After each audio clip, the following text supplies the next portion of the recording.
রাধে রাধে বন্ধুরা। তো দেখো আজকে আমার গোপু সোনা 2 বছর হলো আমাদের বাড়িতে আসা। তো দেখো স্নান করিয়ে নতুন হলুদ রঙের জামা পরেছে, আবার সাজিয়ে দিব সুন্দর করে, তারপরে গোপু সোনাকে খেতে দিয়ে দিব, দিয়ে আরতি করে আমি চলে যাব কাজে। দেখো আমার গোপু সোনা সুন্দর করে সেজে নিয়েছে। দেখো চুলগুলো কত বড় বড় হয়ে গেছে, একবার মুখে চলে আসছে, দেখতে পাচ্ছ? দেখো কানের পরেছে, মালা পরেছে, রূপোর মালা পরেছে, বাসি নিয়েছে, আজকে সেই সুন্দর করে সেজেছে, দেখেছো?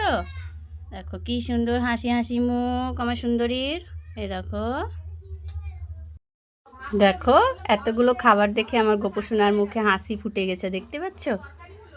আজকে জন্মদিন উপলক্ষে গোপু অনেক কিছু পেয়েছে খেতে, এমনিও খায় কিন্তু আজকে একটু বেশি হয়েছে, সেই জন্য দেখো হাসি মুখটা দেখো আজকে। দেখতে পাচ্ছ বন্ধুরা? সবাই জয় রাধে বলে দাও, আমার গোপু সোনাকে হ্যাপি বার্থডে উইশ করে দাও। দেখতে দেখতে 2 বছর হয়ে গেল গোপু সোনার আমাদের বাড়িতে আসা।